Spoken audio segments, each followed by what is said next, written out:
И така, здравей хора и пъпеши, днес е неделя, така че приятна неделя. Отново ще се върна у дома, както когато бях дете, защото просто не мога да заобикалям хората. Не мога да се справя с него заради паническата атака, но това е нормално. Свикнал съм да съм вкъщи, така че не съм изненадан. Поне кучето не е само вкъщи. Ще пусна филм. Направих си кафе. Вкусно карамелено кафе в чаша на Starbucks. Така че здравейте сега, кафенета, всички кафенета Starbucks, обичам ви. И разбира се, поздрав за коста на кофи. Ще направя малко каша с бекон и лук. Обичам я за обяд, така че е хит. Ще се казвам кучета и това е.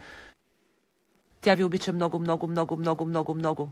Да, наслаждавайте се на неделята. Знаеш ли как се нарича неделята? Да не правиш нищо, така че не се притеснявай днес. Отпуснете се, изяще нещо хубаво и да бъдеш с този, когото обичаш, с този, когото обичаш. Обичам ви, скъпи мои. И хей, вие си вредите.